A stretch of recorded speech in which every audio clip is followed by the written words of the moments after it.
moi, quand j'étais petit, le maire, il avait le pouvoir. Quand on s'adressait au maire, on s'adressait à un interlocuteur qui avait le pouvoir. Monsieur le maire, est-ce que vous pouvez m'arranger mon affaire de fossé devant chez moi? Oui.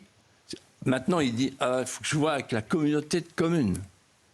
Et on va voir un fonctionnaire qui dysfonctionne et qui dit, mais il n'y a pas de crédit. Ah, il faut attendre le conseil communautaire, etc., etc. Et puis après, pareil, là, il y a la région, puis il y a l'État qui dit, ah non possumus, maintenant c'est l'Europe. Et le pouvoir, il a besoin de quelque chose, c'est l'incarnation. C'est pour ça que le maire reste le seul personnage encore identifié, encore identifiable, malgré tout, bien qu'il soit dépouillé de son pouvoir et que la responsabilité soit détachée du pouvoir. La responsabilité, c'est détacher du pouvoir. C'est-à-dire que le maire, il a la responsabilité, mais il n'a plus tout à fait le pouvoir.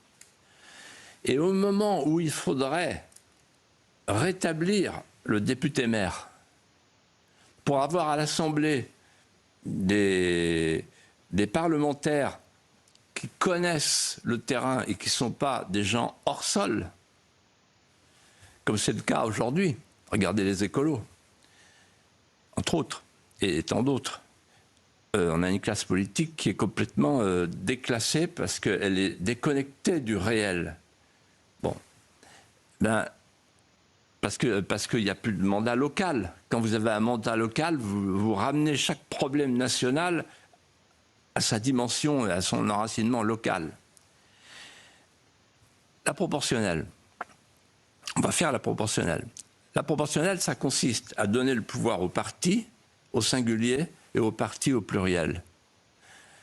Au singulier, qui va choisir les candidats?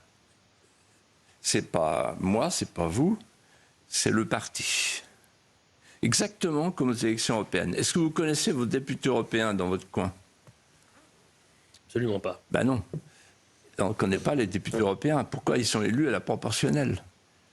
Le scrutin uninominal majoritaire a cette richesse que c'est le peuple qui choisit son candidat et qui le connaît, et qui le reconnaît, et qui lui parle, et qui lui serre la main,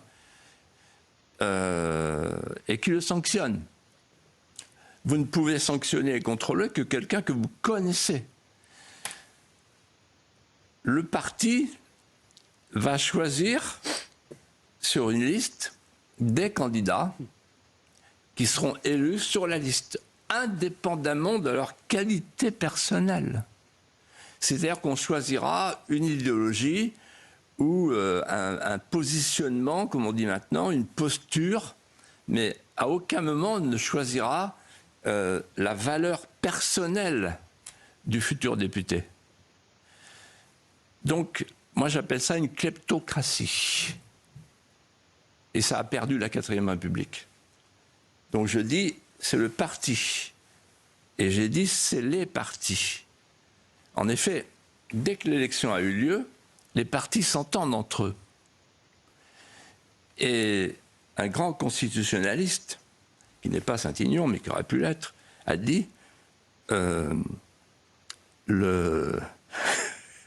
Du coup, je me fais marrer. Du coup, ça va être de notre faute, bien sûr. Qu'est-ce qu'il vous a dit, le constitutionnaliste? Il a dit, c'est la tyrannie des groupes charnières. Saint-Aignan disait ça aussi, d'ailleurs. Hein? Saint-Aignan l'a dit aussi. Il l'a pensé, en tout cas, très fort, la preuve. La tyrannie des groupes charnières. Et la tyrannie des groupes charnières, qu'est-ce que ça veut dire?